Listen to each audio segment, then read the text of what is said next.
Il est des personnes qui ont appris à connaître l'amour et le pardon de Jésus-Christ et qui désirent sincèrement être des enfants de Dieu.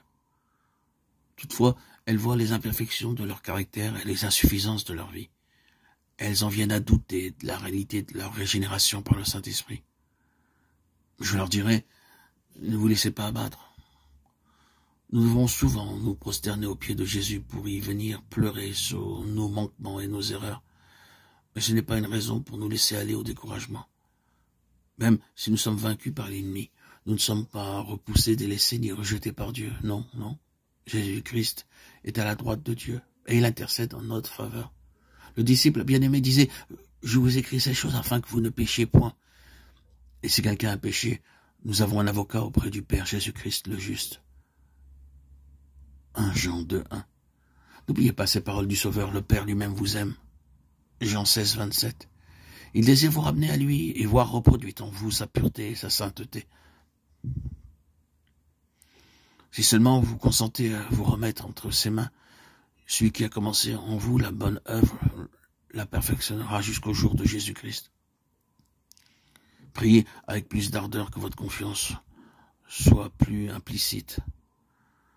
À mesure que nous avons lieu de nous défier de nos propres forces, apprenons à nous confier en celle de notre Rédempteur, et nous glorifierons celui qui est notre vie et notre joie. Plus vous vous approcherez de Jésus, plus vous vous rendrez compte de vos lacunes, car votre vision spirituelle sera plus claire. Et vos imperfections offriront un contraste de plus en plus frappant avec la perfection de sa nature. C'est la preuve que les charmes de Satan ont perdu leur puissance et que l'influence vivifiante de l'Esprit de Dieu vous tire de votre léthargie. Un amour profond pour Jésus ne peut pas prendre naissance dans un cœur qui n'a pas un vif sentiment de son péché. Si nous ne voyons pas notre difformité morale, nous avons la preuve indubitable que nous n'avons pas encore discerné la beauté et l'excellence de Jésus-Christ, dont le caractère fait l'admiration de l'âme transformée par la grâce. Moins nous trouverons de choses estimables en nous, plus nous comprendrons la pureté infinie et l'amour de notre Sauveur.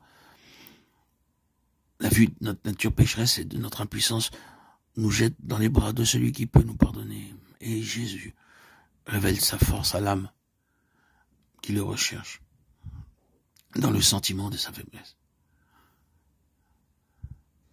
Plus la conviction de notre misère nous pousse près de lui et de la parole de Dieu, plus haute est la vision que nous avons de son caractère et plus parfaitement nous réfléchissons son image.